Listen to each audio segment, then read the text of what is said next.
But I think the main things is at the end of the day, volleyball is volleyball. It's in the same 9x9 court, and the rules are the same. So we. Is that on the back of your shirt? Yeah, it's on the back of the shirt. Muted. A little free shout out for you.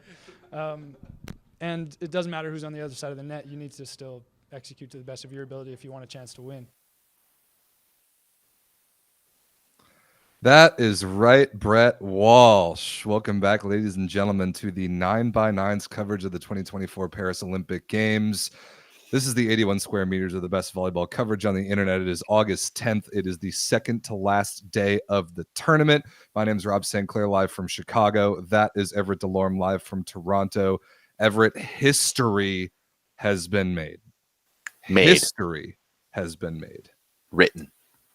And the French men are the third team of all time to go back-to-back in Olympic gold medals. They are the fourth team of all time to win Olympic gold at home, and they did so in a 3-dong over Poland in the gold medal match, which I predicted on this very show.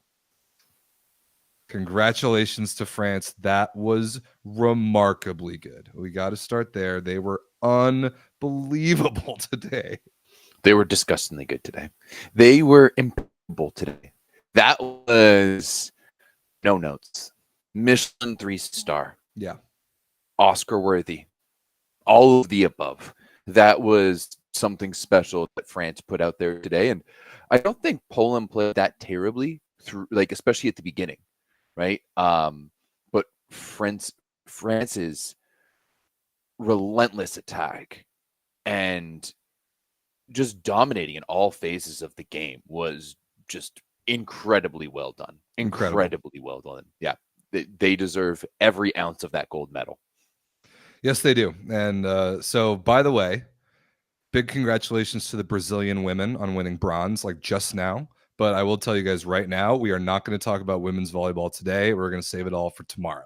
So tomorrow, after the women's gold match, we will talk about both the women's gold match and the women's bronze match. So no women's today. Congrats to Brazil. Great. We will cover that tomorrow. Today is all about the men, and it's obviously going to start with being all about France. The gold medal match, 25-19, 25-20, 25-23, 3-0. And France's numbers are absolutely off the charts. They played basically perfect volleyball in every area. They were 14 for 16 with no errors on offense in the first set. The entire match, they hit 471 efficiency as a team.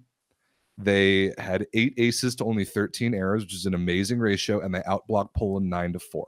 They beat that team down in every phase.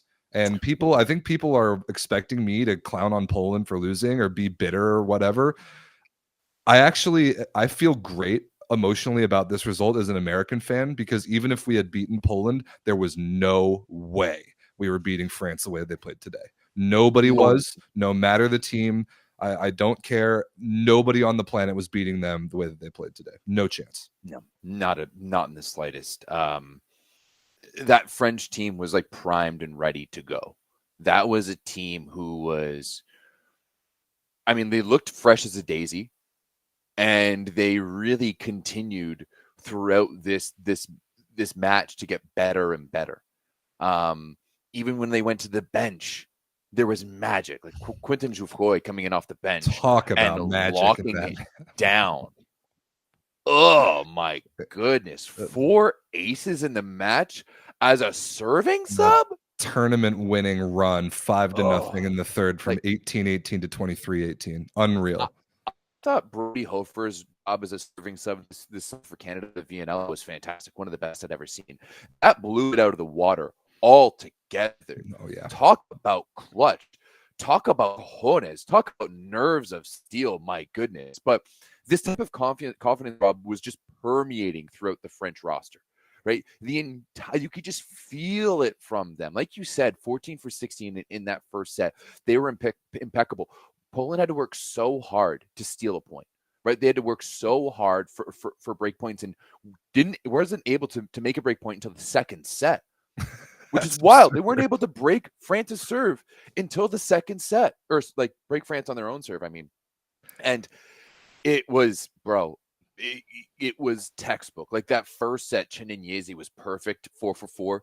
And it was like Chininiese with 4, Klevno with 4, Petri with 3, Engapeth with 3. And then after that, it was just continuous. And the very few times that Poland would take an advance and maybe go up or within 2, up by 2, they would just come straight back. It was an incredible job done all around, from the coaching to the setting, to the liberoing, everything.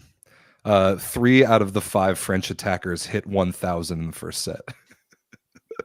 I mean, like, what are we even doing? Like, what are we even talking about here? Yeah, I felt the same thing, Everett, and you've said it both on this show and in our Volleyball World postgame show, which thanks to those of you that went over and watched that.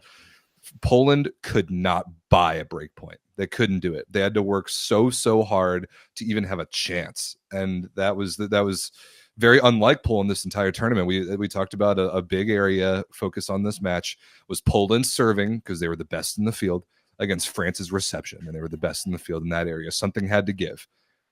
I mean, I already said France outserved Poland straight up, and France's reception was also completely up to the task. They were cash money in serve reception, anchored by Irvin Ingapet. Obviously, they were absorbing bombs from Wilfredo Leon, especially, but others.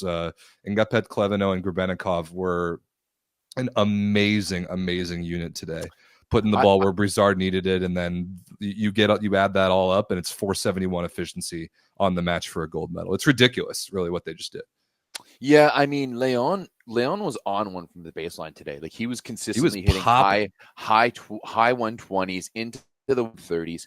And, I talked about it a little bit on our Volleyball World shows, that it seemed like Leon had this thing about serving directly to Irvin Ingapeth. And it almost seemed like it was personal in a way, where he's like, I'm going to go after you, and I'm going to bully you, and I'm going to break you. And if I break you, I'm going to break the rest of this team, which, like, I don't disagree with that logic, but at no point did they break Irvin Ingapeth. Nope. There was multiple times, we were talking about it in the Discord consistently, where Leon was going back and putting a dot on one, and Ingapeth would just look like he was having a machine served at him.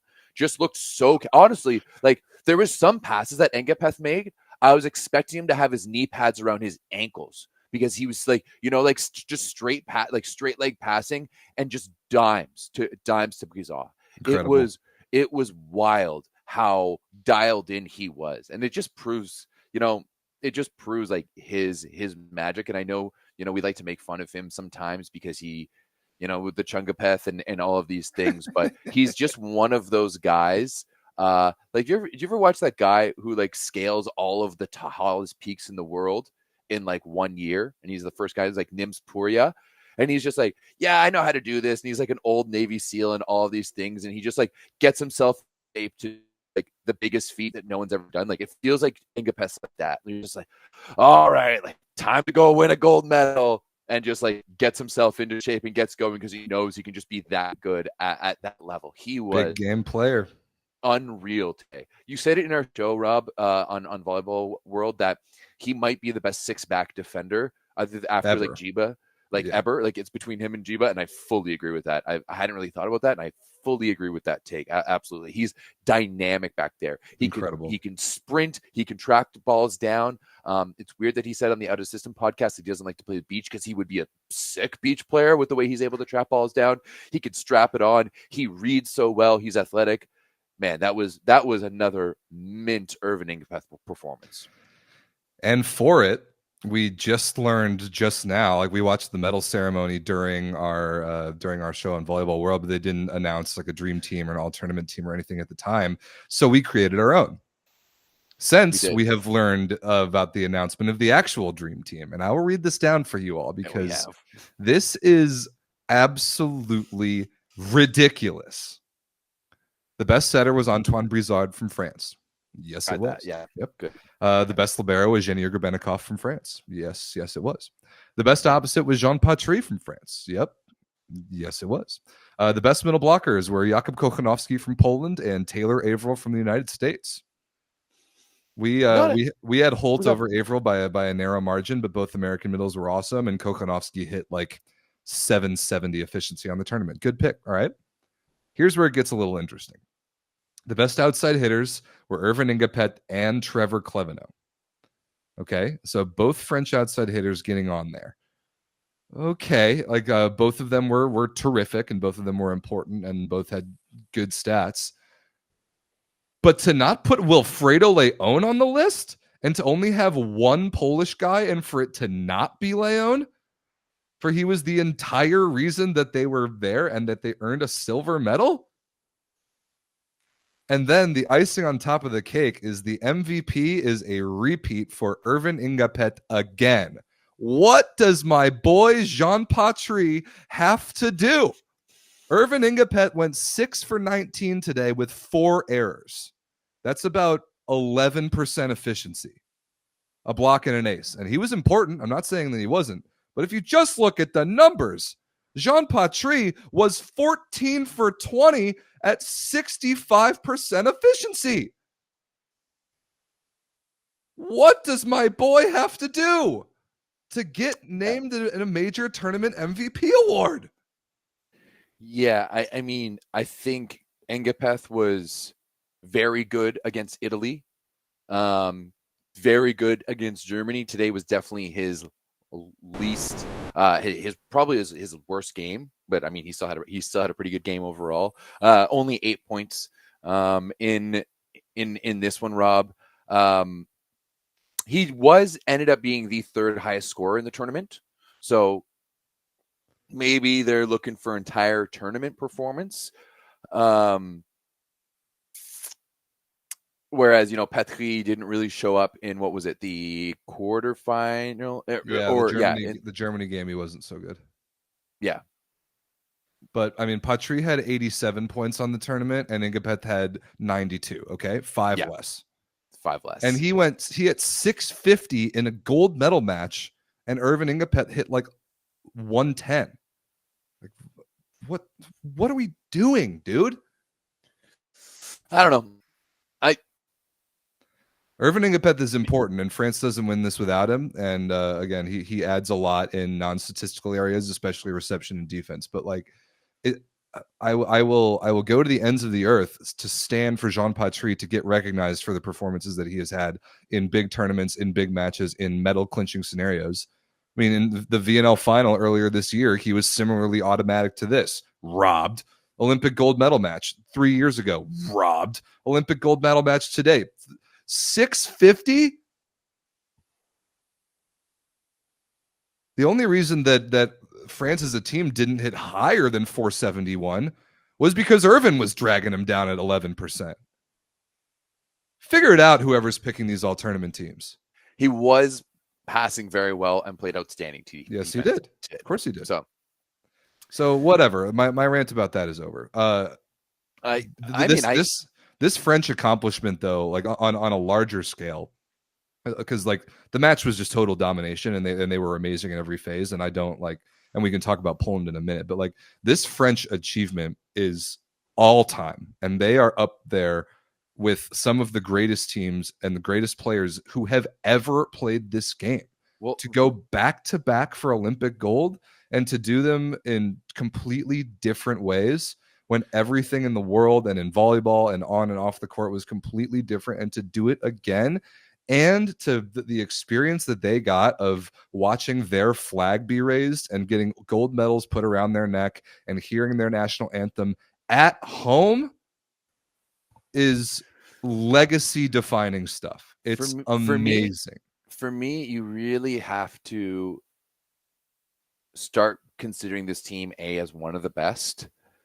But then when you're looking at the GOAT conversation, Rob, especially from like our this past decade, this generation of athletes, of course you're going to talk about Leon and these other guys, but where does Engapeth stack up on that? Where does a guy like Brizard, who's set now to two gold medals, rank on that? Where do guys on this team rank all time?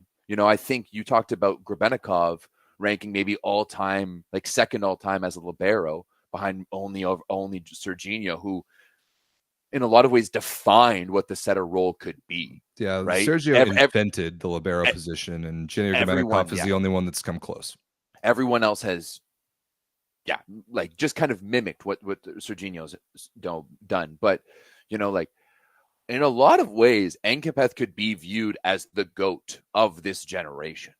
Right. We're talking about just national team accomplishments. There's a lot of them. I mean, he won a European championship, 2 Olympic games, 4 like annual tournaments. That's 2 World Leagues and 2 Nations Leagues. Although this year's Nations League, he was just a serving sub. Like his accomplishments in the last decade on the national team level are instant Hall of Fame worthy. Like there's not to mention, like, I know you hate this, but he's been Olympic MVP twice. Right. Was Karch Olympic MVP twice? Is that the only other person who's been able to do that? So that, like, I don't know that. I wanted to get the dream team earlier so I could look up that history. Like, has anybody ever won Olympic MVP twice in a row? And has anybody won Olympic MVP in their home games? I mean, Sergio was the last one to do so in Rio in 2016, I guess. Yeah. So, like, it's a ridiculous resume that Irvin now has.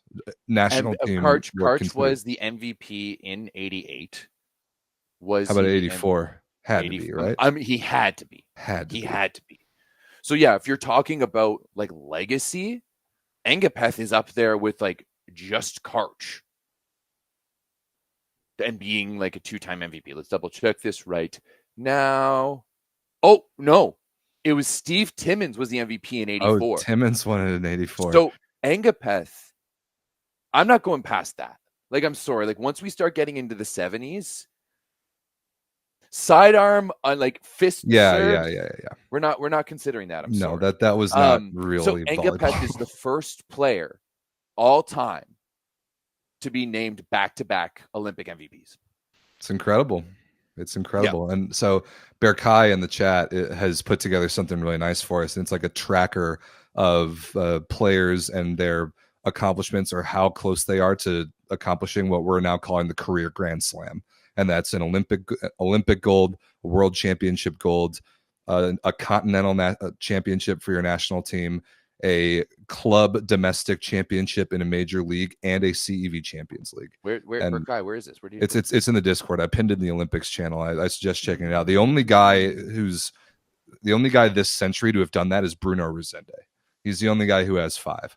There are a lot of others that have 4, but nobody else ever has won back-to-back Olympic MVPs. And this French team more broadly has accomplished something that has almost never been done before. And again, I'm happy for them, and I'm blown away by the level of volleyball that they played today. And they are so incredibly deserving. And the impact they've had on the sport in their country is tremendous, because you guys better get used to France being this good. I mean, they are kicking ass on the youth level right now. Yeah, especially when you think about the young guys like Timothée Carl and Théo Faure and Ibrahim Lawani. Yeah. Like, the list goes on and on and on of the quality that they're producing.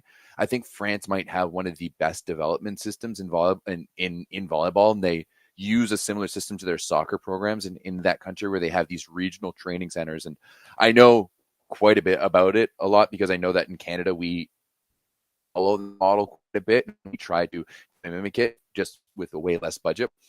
And the French government does a really good job at like supporting their teams, especially like any country does leading up to the games. And I'm sure over the past 8 years, like especially with the team that, like if France's model works anything in Canada, is like a team that is defending Olympic champions is going to get way more support than a team that's just like kind of like working on it, right? So there's like this French team has really turned up, in their entire program from top to bottom has really turned up. Now, if they can get their league to be better, right? And the thing is better is that they need more money to be able to be on TV, to be able to track more players. But this is a country that's going to continue to produce quality athletes and to produce quality teams, because they do it right, top to bottom. Yes, they do. And Yeah, so many people deserve credit. And one of the things that France has done here that you can see in the photo that I love is the same thing that they did in 2021 when they won gold. And that's that they raised up the jerseys and honored the players that helped them get to this point that weren't able to actually be on the roster. In 2021, it was Kevin Leroux, Julien Linel, and Thibaut Rossard, I believe. And this time around, it's Daryl Boutour, Stéphane Boyer, and Benjamin Diaz. Like those guys, Boyer is injured, and Boutour and Diaz were like just barely off the roster.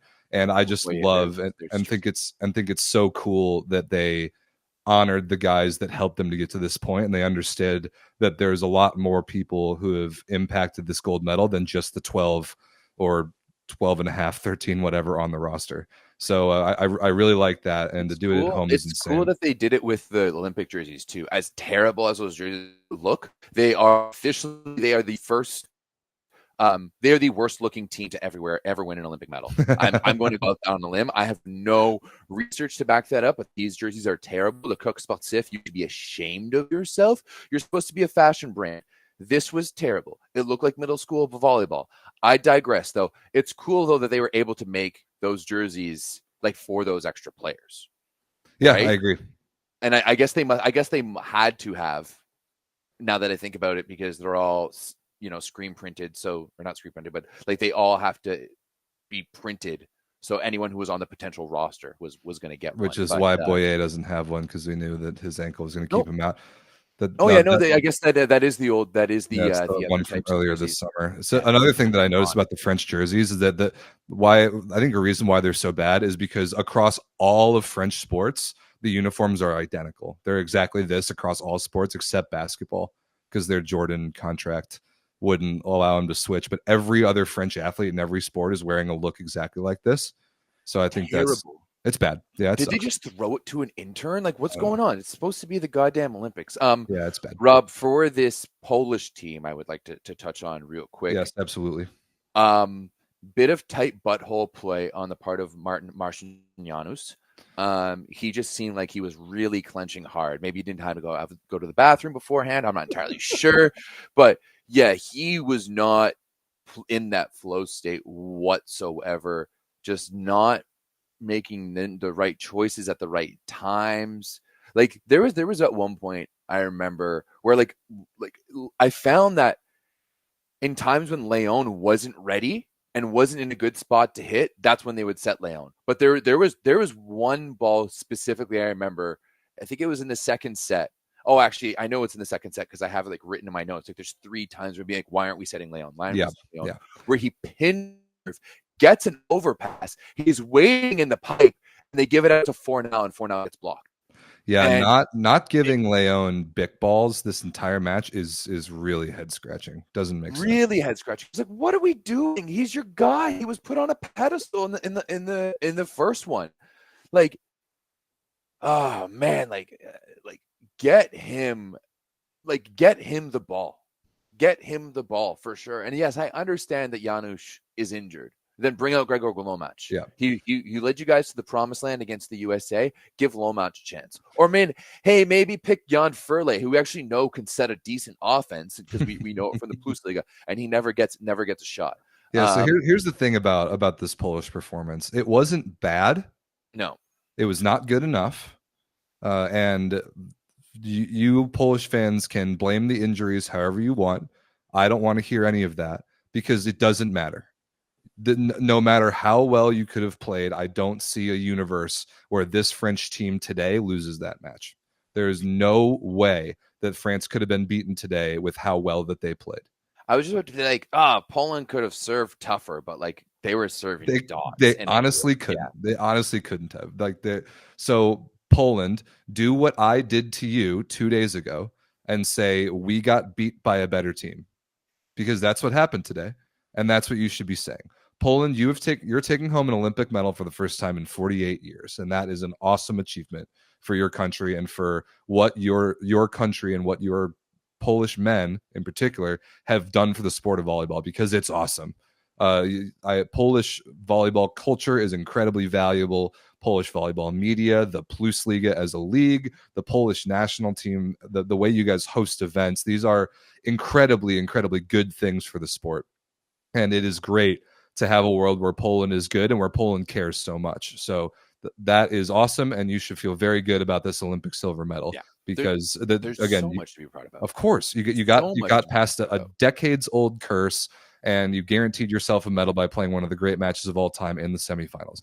If I hear any of you complaining about the injuries and blaming it on that for why you didn't win gold, I have no respect for your fan base. You are all smarter than that.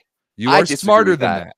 No. I disagree with that, because if your team, if you were in Rob, if you were in the same situation, that the US won 2 days ago, but Matt Anderson had gotten injured, we would have heard the exact same thing from you. Not if France played like this. No way.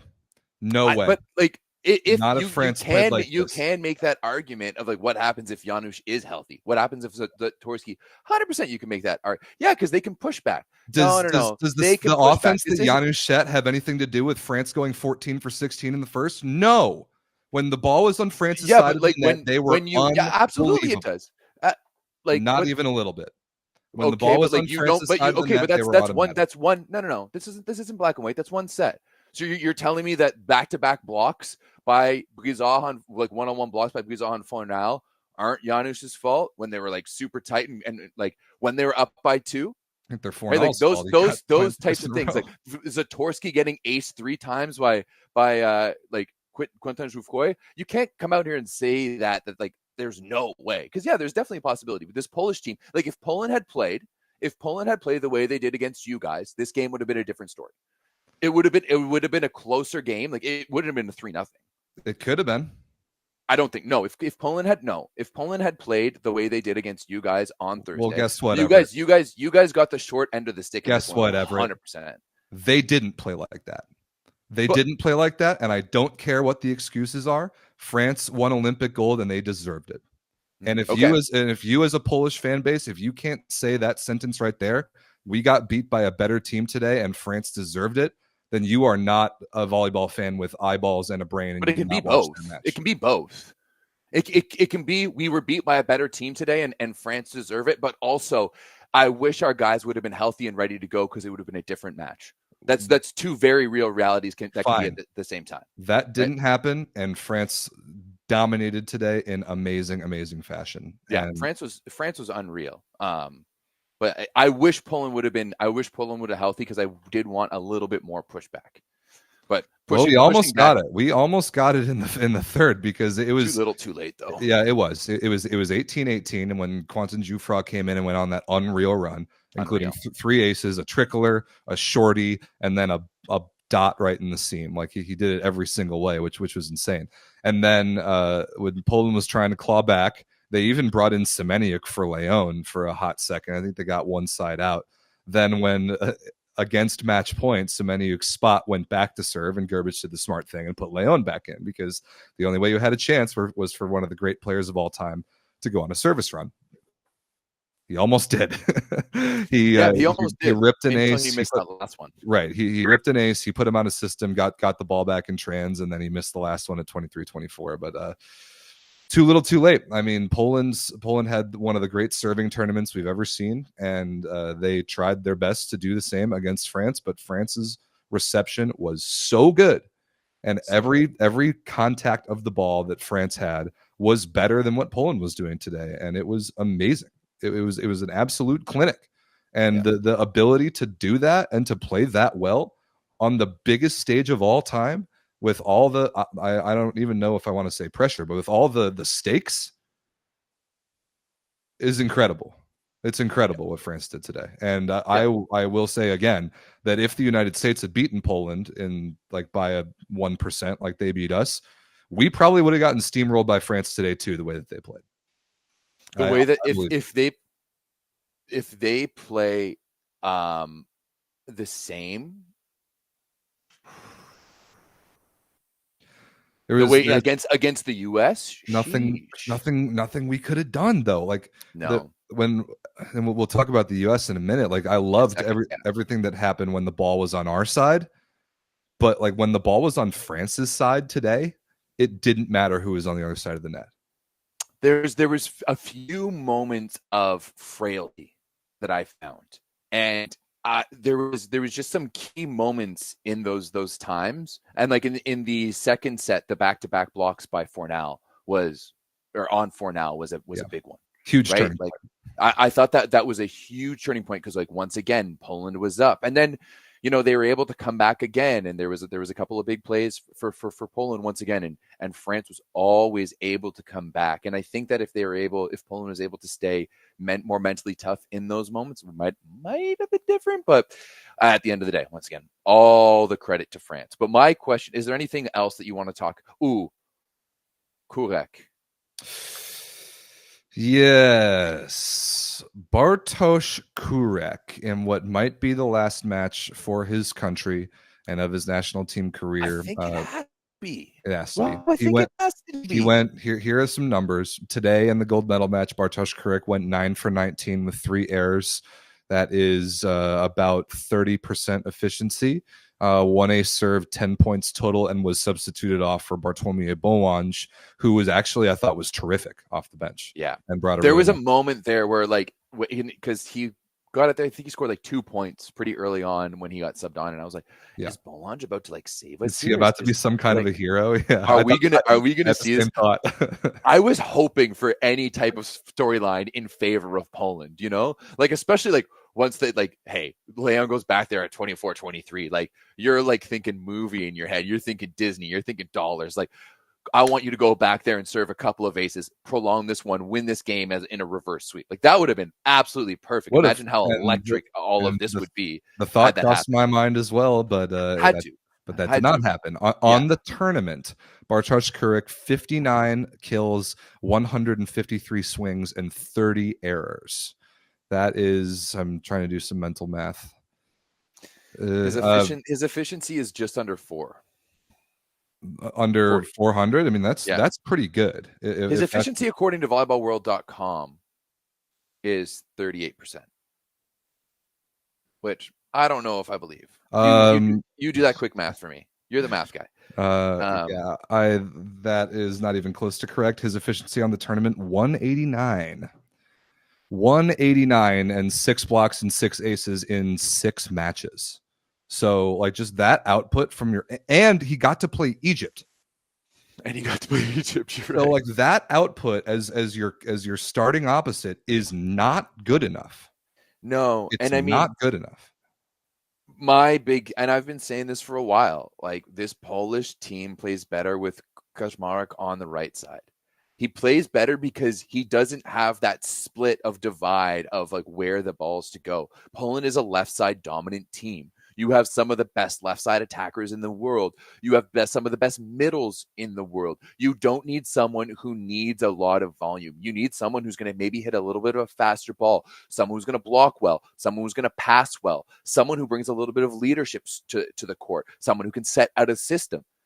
Kurek doesn't do any of those things. You just try to slaughter me by saying that he's a one-dimensional player. What more does he do but score? He's one of the most prolific scorers of all time. He's the Kevin Durant of volleyball. But like he's put on teams like in Japan where he was the MVP this year and the top scorer, where everyone else does everything, and here we're just going to dish you a high ball, right? He's one of the best players of that of all time. But he's not going to play volleyball for you. He's not going to go out there and do the little things that needs to be done, especially on this Polish team right now. So, yeah, I think that if Kaczmarek is healthy and they're able to go to him, it's a slightly different Polish team. I don't know if it's a different scenario, but it's a slightly different Polish team. Yep, not good from Kurek. Not a great match from Fornal today either.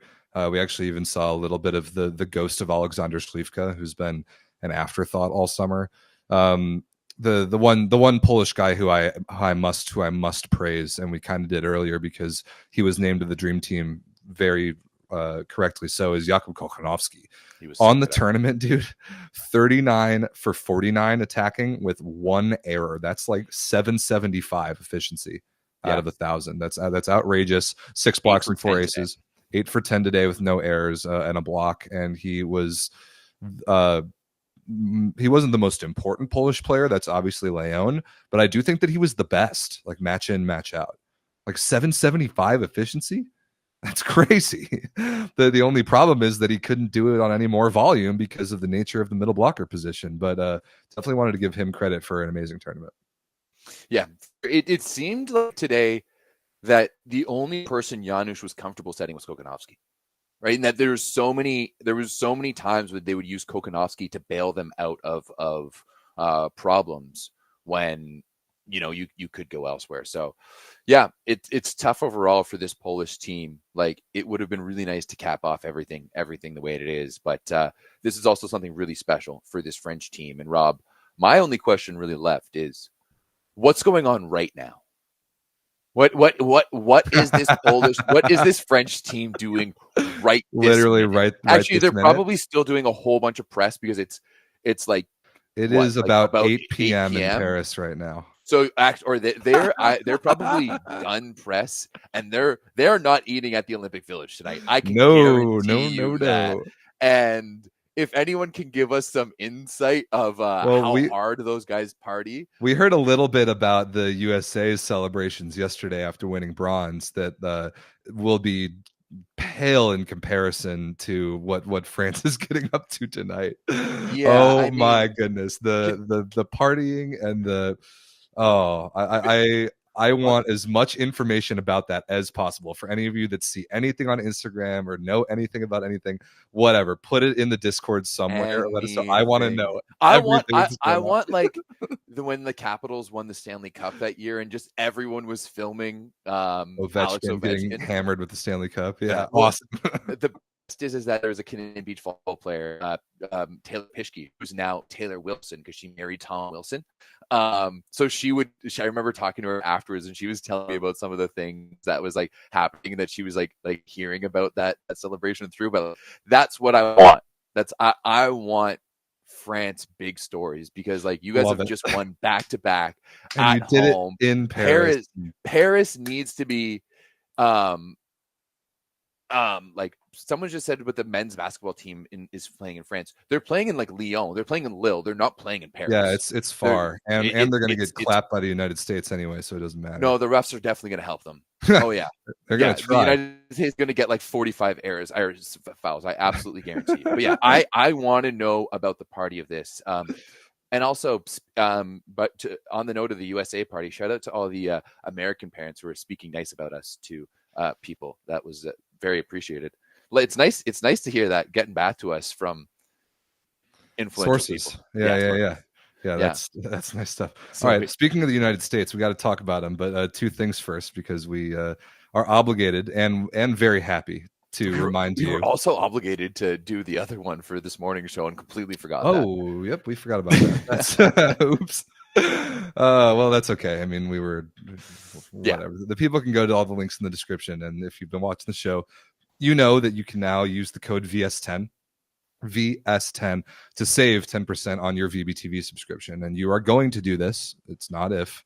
You will do this because you all like volleyball, and you all need to watch it here on this platform because it is good, and you will save money on it through us. So use the code VS10 and click the link in our description to pick that one up. And the same if you want to memorialize anything related to the Olympics. The best and coolest way to do that, in my opinion, is to pick up a volleyball that has the Paris 2024 logo on it.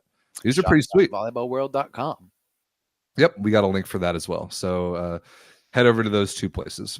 Now, Everett, we have one other men's match to talk about. The men's tournament is over, and there's one other match to talk about, and this is a very emotional one for me. And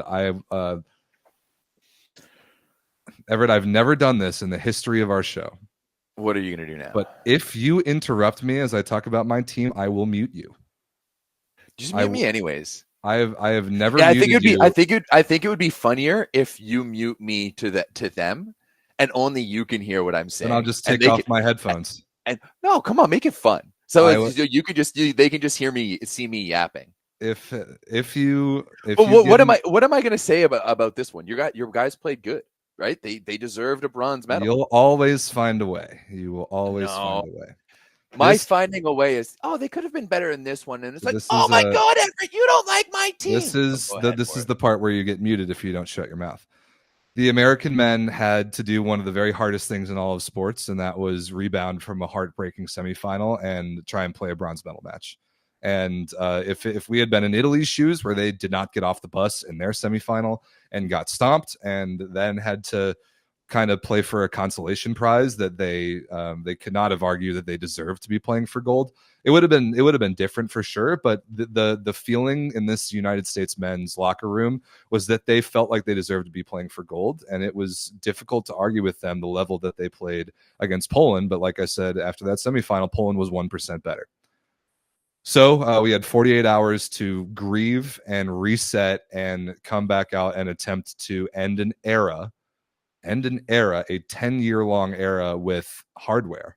And it's the Olympics affords that pretty special opportunity. Like a lot of other tournaments, well, it depends on the tournament, but not every tournament has a bronze medal match. When you do, it's a chance to win your last match. And the feelings on the podium for the U.S. compared to Poland were probably pretty different. And I bet in the moment, the U.S. probably felt a little bit better. But the way we played in that match against Italy was amazing. It was inspired. It was emotional. It was full of heart. And that's just how we previewed it. A bronze medal match is about heart. It's not really about X's and O's. It's about how badly do you want to win a bronze medal? And every one of these sets was close in this 3-0 match. I mean, 23, 28, and 24 were Italy's losing scores. But down the stretch in every set, we had the heart. We had the heart and we made the plays. And those moments of just American magic that have defined this 10-year period were there. A dig kill by Eric Shoji at 25-25 in the second set was absolute magic. A scramble in the third set in a crazy rally that resulted in Aaron Russell blocking in the middle and stuff blocking someone was absolute magic. The match point dig that Eric Shoji made against Daniele Lavia, and then the swing that TJ DeFalco made to win a bronze medal was absolute magic. And just some of the plays that the United States made, especially given the moment, were the perfect way to end this era. This 10-year era since Matt Anderson switched to opposite in 2014. Micah Christensen was starting at the setter spot at age 20 in 2014. Eric Shoji became the starting libero in 13 or 14. Aaron Russell came in 2015. Max Holt around the same time. Like, this has been 10 years of American volleyball that have now produced 2 Olympic medals. And while neither of them were the color that we wanted or maybe thought we deserved, I'm so happy and proud of these guys getting to end an era this way. And they deserve this bronze medal, and they were the better team against Italy, and they will have a lot to feel really, really good about as they take a look back at this era, because there's a very real chance that more than half of this team is moving on. And that got more me than half. More than half. Break that down. There were reports coming out from the NBC crew, because Heather Cox was there and she was talking. She said on the broadcast, there's a chance that all 4 middles retire, even Jeff Jendrick. She said there's a chance that all 4 outside hitters retire, even TJ DeFalco. There's a chance that Micah Christensen retires. There's a chance that Micah Ma'a chooses to do something else. Matt Anderson actually said in the post-game interview that he is not retiring. And that was one of the most surprising ones of them all. I love that so much. Yeah, he said I'm not done yet. Like, he might be trying to play in LA at age 41, but who knows if Eric Shoji is done or not? Who knows? See, my question. We don't know. All of that. My question, if all of that is retiring or taking a year off. Right. So I could see. I agree with that, because as we go through the next quad and we don't have to worry about the qualification process for the Olympics, I expect for a lot of these guys to take a huge amount of time off. I bet we don't see. I bet we don't see them. Yeah, I don't think we'll see any of them until 2027. I think that they'll. 2028, I think. 2027 is a world championship year now, because of the stupid rearranged schedule. But I could see all of them taking off next year and the 2026 year, which is just a Norseca, and coming back in 2027 to try and play a world championship and get ready for LA. But for the next 2 years, we're not going to see very many, if any, of these American guys that just play. Good. Yeah, good for the rest of y'all. But I am proud of them and happy for them that they ended an era in this way. And I'm proud of the coaching staff. I'm proud of everybody that was there and was a part of it. And it's been awesome getting to know them. And I'm really just over the moon happy for the way that they ended it. And it got me really emotional yesterday. Like it really, really did. As soon as like the reason why I was really emotional because of this. Of course, he's gonna build it up. He's gonna build it up like this. The American bronze medal was what triggered me to get really, really emotional. But as I was watching the match yesterday morning, I was dealing with this. This is an X-ray from yesterday morning of my right collarbone, and it doesn't look right. It says, as you can see. Of course, you bring it up like this. Because that was the timeline, dude. I watched the first set and a half at the doctor's office yesterday morning, and I watched the second set while walking home in a sling, and I watched the third set here in this chair. I was wondering because like I didn't message you or anything yesterday morning, but usually like in a match like this we'll communicate somehow. You'll make an appearance on the Discord at some point, something. And like, did I message you yesterday? Like, you good? I can't even remember. I messaged you a photo of this. Like, I think it was either in the middle of the bronze match. I think it was like probably second set of the bronze match. After I'd gotten home. It was literally right after. Like, we had just been talking about you in the chat, like in the Discord. People were like, "Wait, where's Rob? Like, what's Rob? No Rob on the court for LA. Rob is retiring from the national team. Yes, that's what we need to get. That Rob is retiring. From I officially announced my retirement from the USA national team. Exactly. And then like all of a sudden you sent me that, and I was like, bro, that is bad. You fell on a scooter. Outside of your house. Yeah, I've been going through it, man. It's been a rough couple days. Jolly bet log. We live in different countries, bro. Do you think I would do this? No. This is Rob's own doing, all by himself. Yeah, that's the only thing, is that we don't even have a cool story to tell. No, it sucks. It sucks and it's stupid and I hate it and it's gonna affect me for a long time. But this is what I'm dealing with right now, so that you guys are aware. I challenge you to short court. Oh yeah, by the next time I see you in person, Everett, I should be recovered and I will smoke you in short court. Hopefully that won't happen. You barely beat me last time, and I've been getting ball touches since then. So I played a good session on Wednesday too. It's such a bummer. I did see that. I saw that. It's good, and that was right after the USA lost in the semis, and I needed to like get outside and remember that I like to play volleyball instead of watching it sometimes. So yeah, there's been a lot of watching volleyball recently, Rob. Yes. Oh my God, we're almost at the end of it. Everett, do you have any thoughts on this bronze medal match before we, or like any of your thoughts about this match? Because the last thing I think we need to talk about on the show is Italy. Well, yeah, I mean, I'm not blaze it as much as you will with this team, and I will tell you that I let you speak there. If you ever try to steal my thunder on Canada shit again and talk before me on one of those things, I will end the stream right there. So I gave you that space, but if you ever do that to me ever again, which you do, because this Rob in the past, I forget when it was. Oh, it was when Canada qualified for the Olympic qualifying tournament. We have the show notes, and the first thing at the top is Canada qualifying. And I'm like, we're going through this. Yep. And I go to start it, and he undercuts me and goes with another one. This is what Rob does. He tries to jump in front of me on Canada shit and steal my thunder. So if you do that again after I gave you your space to speak there, I will turn off the stream. But that being said, this American team played outstanding. They played a better tournament than I could have ever thought possible from them given what we saw this year, right? This year was difficult to watch this team. And Rob, just like you, like we've gotten to know, like I've always loved Team USA volleyball. This, like over the past couple of years, especially because we've gotten to know the guys and the coaches and all of that shit, and it's been awesome. So watching them lose on Thursday was not as heartbreaking for me as it was for you, but it did hurt, right? It did hurt. Does it hurt as much as this? Fuck no. Fuck no.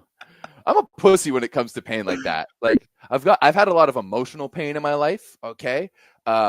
and I could tell you stories that would make you cry. However, nothing like that. I don't think I've ever broken a bone. Knock on wood. Knock on everything. Watch. Now it's going to happen that I've like said it out loud here. So, watching them compete the way that they did yesterday morning was cathartic. Yeah, it was. Cathartic, and it made me happy. Because you're right. Like, this is the last breath for this team. In one way or another, we're going to be losing someone on this team and this roster. And you know what? It is a little sad. So yeah, watching them win the way they did, where they played well and really like stepped up to the occasion and lived up to it, I thought was really special for that team. And I'm really happy for them. I'm really happy for Taylor Averill. Me too. Because I know awesome that his tournament was fantastic, making the dream team. Sorry we didn't pick you, bud. We had to go with the other daddy gang. It was in my first, I will say this, in my first mock-up of our dream team, I had Averill over Holt, and then Rob switched it. So if you're going to be mad at anyone, be mad at Rob. It's true. That's fine. I can take that. Yeah, but Max was fantastic as well. So like, I did agree with him. But yeah, big shout out to Micah Ma'a for winning his first medal too.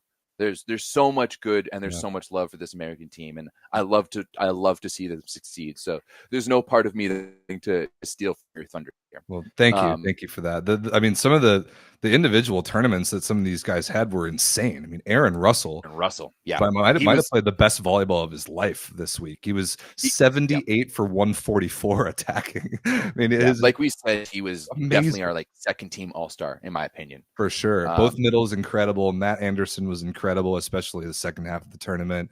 Micah Christensen, Eric Shoji, TJ DeFalco got all 3 set winning kills in the bronze match, which is insane. And just really good for him and all that he's battled through. And every guy, every role player up and down the roster, Tom Jeschke, Jeff Jendrick, Garrett Mwangatutia, Micah Ma'a, Dave Smith, who will almost definitely be done in the USA jersey, gets another medal. Like, I mean, what a legendary career. Absolutely legendary career. Especially for David Smith, because you talked about your nostalgia moment with this team, but I met David Smith in my first ever tournament when I did that Pan Am Cup back in 2011. He was a part of that American team that came in, and I remember him asking for my name and thanking for me, and I was just like, yo, that's cool. So yeah, watching his career. And I mean, Rob, let's be honest. So there was a time and place back in 2021 where we thought this man's career was done, and he has the ability to revive himself and come back the way he does. Incredible. The kind of the penultimate Captain America in a lot of ways. Yeah, it was just fantastic. So yeah, overall, great job by Team America World Police. You guys did a great job, but Rob, as you said before, we have to talk about the Altanianos. What the hell happened to them? Bro. And you brought it up well, and I didn't even think about this. I should have, but it's a good reminder with the disappointment that Italy is now feeling finishing 4th and going 0-6 in sets after the semifinal round, that they almost didn't even make the semifinal round. Yeah. in many of the multiverses that exist, they lose that match to Japan down 24-21 in the third. And they were coming into this summer playing some of the best volleyball on the planet. So how do you, Everett, personally, and how do we, and how does that fan base and that federation, how do we wrap our heads around what happened to Italy in this Olympic Games?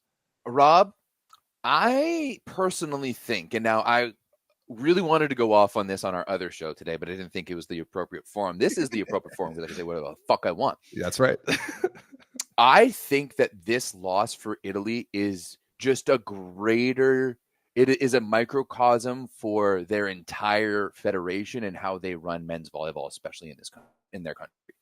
And the fact that they have this notion that they're so superior to everyone in this sense, and that what they do is the best. And we see it in the Discord all the time from let me make this clear. Our Italian members of the Discord are some of the most beloved that we have. For sure. But there is this kind of nonchalance, like flippant attitude towards anyone else being good. Trust me, just bringing up the Japanese league to any Italian now, and they'll tell you a million reasons why the Japanese league will never be good.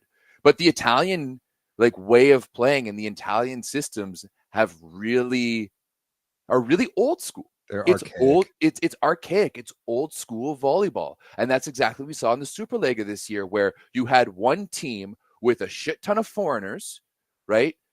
Really go up against the classic powers of Italian volleyball in the way that they played.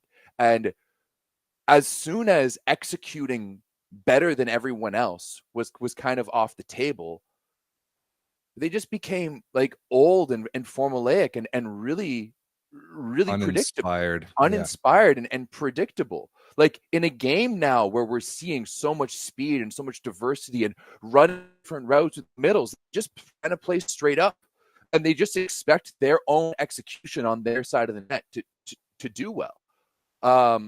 It's a kind of in the same vein as like, oh, we don't care about Nations League. Like we don't care about these things because we're the Italians. Like we don't care. We're just so much better than us. We don't care. Everyone else, like we don't care. We have the best league in the world. We don't care that we play all our games at the same time. It's 720p and no one actually cares. Like we don't care. We're Italy. We're the best. We have the best cuisine in the world. We don't put pineapple on pizza. That's a sham. Sorry, I'm getting off break here, but this Italian program, top to bottom, is just like, no, this is the way to do it, and there's nothing else. And it's just kind of becoming old. Something needs to change. Something needs to change when it comes to this Italian team and the way the Italians play volleyball. And I don't think it's going to come anytime soon.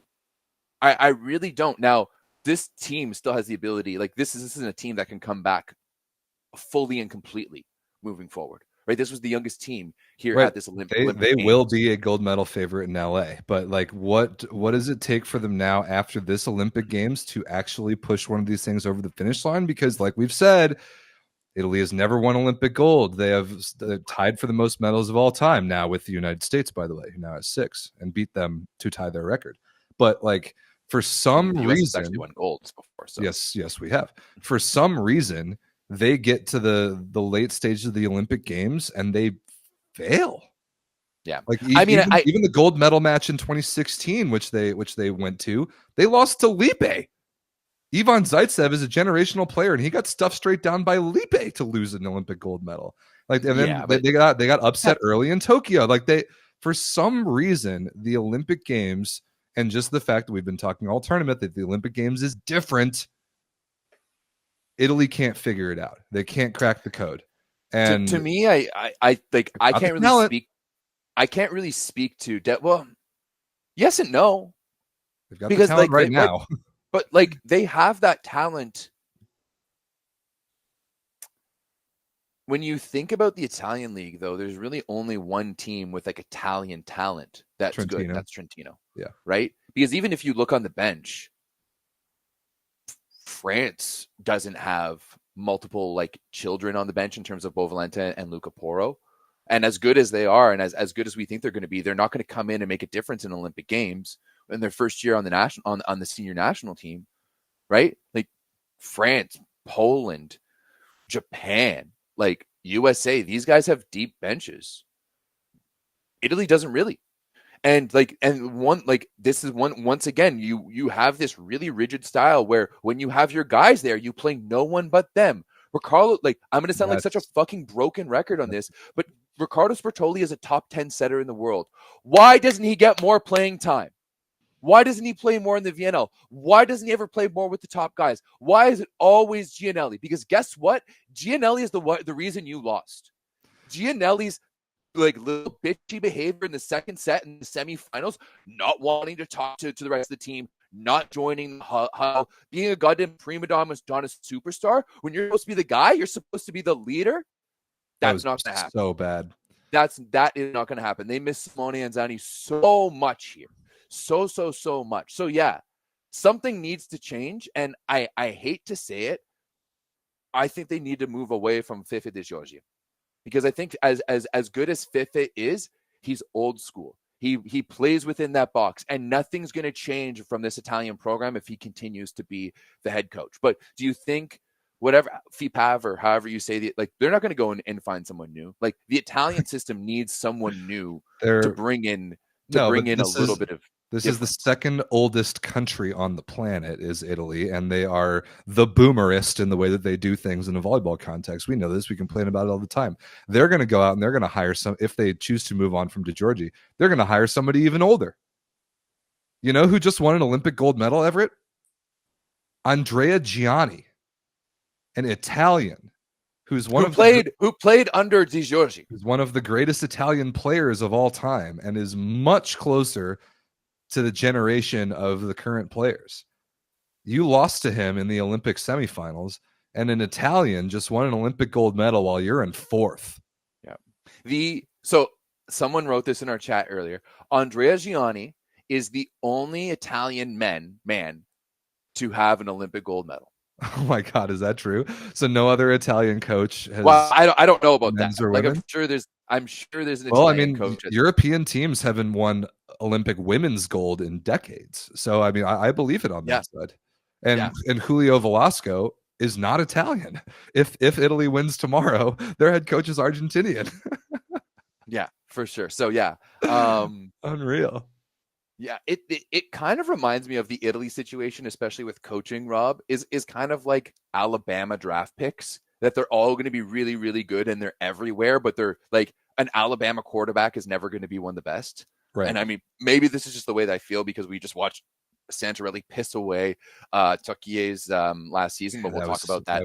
We'll talk about that tomorrow. Like, man, it's just this endless feeling from these Italians that they are the best. Like, you know what? When it comes to volleyball, the Italians have such an elitist American way about them, where they just think they're so much better, but like in a different way, like in a more snobby way, for sure. It's just too much. It's they treat their volleyball like they treat their cooking, and trust me, it's fantastic. But like, hey, maybe it's not all it's cracked up to be. Maybe it is possible to make a change once in several generations, and maybe improve things a tiny bit. Yeah, because like you have some really good talent, like a Mattia Bottolo on the bench. Like there's guys like Rinaldi and other guys in the Italian league who can go out there and do a job for you. I will say though, we see enough of those guys that we know that, like, are they national team Olympic gold caliber starters? No, like they're not. No, but to come off and do something rather than looking down to the bench like, oh, I guess we're going to an 18-year-old next. I mean, I personally have no disagreements with what Italy has done with their roster, with the exception of Riccardo Sbertoli. He needs to play way more. But I mean, I don't see it in Francesca Recine or Tommaso Rinaldi or even Mattia Bottolo on a consistent level. Like, I don't see those guys having added very much value at the Olympic Games. Now, the fact that Gianelli did not get taken out of the lineup in that France match where they were getting destroyed and he was being a little baby is embarrassing. Yes. And that alone is, I think, a fireable offense for Ferdinando Di Giorgi. If he doesn't have the balls to bench his setter when he's acting like that, that alone, I think, is a fireable offense. In the way that he has clearly managed that setting position, it all came to a head right there. Because of all times to get Gianelli out of there, that was the most obvious one in the world, and they did not do that. And honestly, the same in this United States match. People have been complaining about the way that the Italian middles performed, and they're right. Roberto Russo went 1 for 9 with 2 errors. Gianluca Galassi 3 for 11 with 2 errors. We even saw a little bit of Giovanni Sanguinetti, which is never a good thing in Italy's case. He did serve an ace, and then he foot faulted to give us match point. But like the way that Gianelli was setting that ball, was setting the offense through the middle yesterday in the bronze medal match was bad. It looked like trash. Meanwhile, you have Riccardo Sbertoli, who just won a Champions League with Lavia and Michieletto as his club teammates, and you don't use him? We're broken records. Italy has some soul searching to do, no question. And fortunately for their federation, they get a chance tomorrow to enact some revenge and to achieve something that they've never achieved before, and that is to play for a women's Olympic gold medal. And Everett, you and I already previewed it, But I mean, it's difficult to pick against them the way their team is constructed and the way they're playing right now. Well, I did strategically. You did. Given our pick so far this tournament, a buddy of mine, shout out to Josh Gluskin and the classic old Beach Blast here in Toronto, in the volleyball center. He was just like, "What do you think you are on your picks?" And I was like, "I don't know." And he's like, "I'm gonna go through and see it for you." And I was like, "All right, thanks, Josh. Appreciate you." No. Yeah, I don't want to know, especially because like I'm bad at remembering my picks. You know, like there's times where I've gone back in an episode and I'll make 2 different picks in the same episode. I know that you have done this. You do it regularly. sometimes I do it just at the end, just to go against the USA, just to scorn Rob. Because just picking against them, he's like, "Stop talking shit about the USA." That's usually his go-to, just because I pick against them. So that's also I went for the US in the gold medal final, just for the record. But yeah, this time, like, we have not done a great job at picking. And so far, your ability, when you've picked the American men, they haven't won, and when you've picked against them. Wait, did you pick them in the bronze medal, or did you the American men? Of course, yeah. I picked us to win bronze, because I knew that we had more, like the reverse hearts in Italy. The reverse jinx has been working on the for the women side.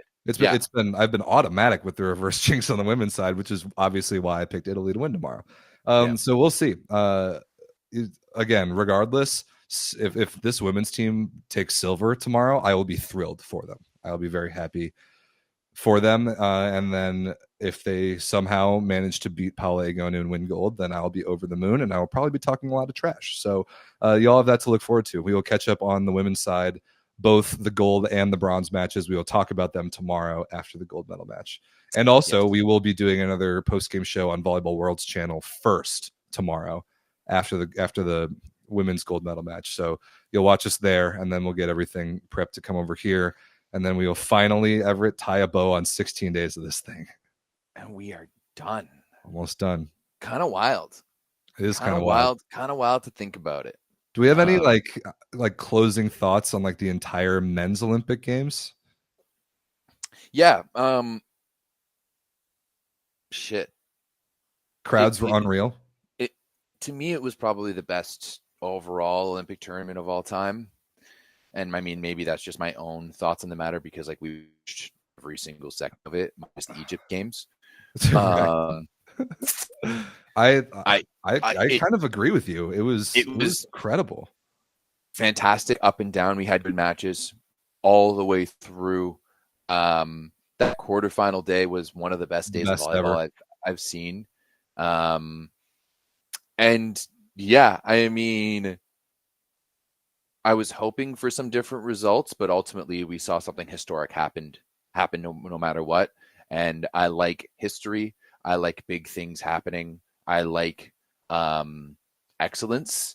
And while I was hoping for some excellence from other teams throughout this tournament, we got to see some from maybe not an unlikely source, but not my first one. And I'm all happy about it. So yeah, I mean, I think this one had a lot of drama, and it was great to watch. And I think most importantly, getting to share it with you and then the entirety of the Volleyball Source fan base and community was, I think, the most special. So yeah, I think in just a viewing experience, but then just a personal experience for me, that this Olympics was hands down my favorite. Especially when, you know, like when I look back to 3 years ago in Tokyo, and my mindset around volleyball was a lot different, and it kind of hurt watching volleyball because like the first channel had been deleted and some other things had happened behind the scenes, and I thought I was down and out. And yeah, and to go to 3 years later to having this channel be what it was and having do the numbers that we did, the support and the community that we've had has been super special. So as much as the volleyball has been really special, I think all of this has been even more special. Yeah. So it's I'm both happy and sad that we're doing it for one last time tomorrow. Happy because I'm exhausted and I want to spend a little bit of time outside for once and, you know, go experience the sunshine. And like I have one day off, and then on Tuesday I'm going to Algonquin Park, and I'm not seeing any internet for like 6 days. So that's going to be great. But yeah, I think that all of this for me has been fantastic. That was a Yeah. long-winded way to say I fucking love this tournament so far. Yep. Rob, how about you? I echo all of that. This has been my personal favorite Olympics ever. If I had been 1 year earlier to getting into volleyball and I could have watched the 08 run live, then maybe that's the only thing that could compare. But I didn't really start watching volleyball till 09. So and I've been plugged into every Olympics since, but never like this, and never like I've never enjoyed and like digested all the volleyball. And obviously we've never like done anything like we've done with this channel these 2 weeks, and it's been incredible. It really has been incredible. And it's just the beginning of a lot of cool stuff to come, we hope. And I'm already looking forward to the next Olympics, which will be in Los Angeles. Much better time zone. Maybe we'll get a lot of opportunities between now and then. You better be there. We can If be you're there. listening and you have an ability, we want to be there. Okay, CBC? I don't... Lots going to change between now and LA, but we've got our set on it, so it's going to be sweet. We'll be back one more time tomorrow to wrap up the women's tournament, and we will see y'all then. We'll talk about both women's medal matches, and then we will send you on your way for at least a week off. And then we will hit it. Rob, we're going to have the longest, like between when this tournament ends tomorrow and when the pro season starts, we're going to have like 2 months to figure out what we're going to do. So you're going to go camping, and then you're going to go to Hamburg, and then after that we have some ideas on things to talk about and some content to fill the time. So don't worry. This channel will slow down a little bit after the Olympics, but we'll still be out here consistently. Yes. If you've joined us just during the Olympics, like we do this Stick all year around. round. We do this all year round. Then there's going to be more in the future. And on that note, as Rob said, I'll be heading to Hamburg for the Elite 16 beach tournament. That'll be happening there August 21st to 25th. If you're at all interested in volunteering your time to help me with some work, let me know. Give me a line on the Discord if you're in the Hamburg area. Maybe I can't promise anything in terms of compensation because I'm being brought out there myself, but I know I'm going to need some help. And if anyone is interested in helping out at an Elite 16 beach tournament, let me know, and we'll see what we can do. 2 quick questions. What time tomorrow? We don't know yet. It will be first we'll do a post-game show on Volleyball World's channel, and then we'll do a show over here. So just honestly, I would say if you need to know, turn on the notifications for this channel so that you get aware of when we make this stream. And then if you want to find the Discord, you will find it in some of our older videos pre-Olympics. So go watch some of those. And no, we do not do North America exclusively. We do it all. We do it all. Yeah, especially once it comes to the pro season, we're heavily involved in Italy and Poland, and we cover a lot of Champions League. So no, we're going to cover it all, and especially if you join us on the Discord, which you're going to have to find some links in our older videos. So go check us out elsewhere on the internet to find those links. If you want to join us over on the Discord, you'll see that we're talking everything everywhere all at once, because we have thousands of people from literally around the world who love volleyball. So there's always a conversation happening in one of our server channels. So please, people are saying it click the links, but it didn't work. We'll figure that out later. Yeah, we'll see y'all tomorrow after the USA beats Italy for gold, hopefully. And we'll wrap up the women's tournament, and we'll be on our way. Happy Olympics to you all. We love you. Adios. Bye.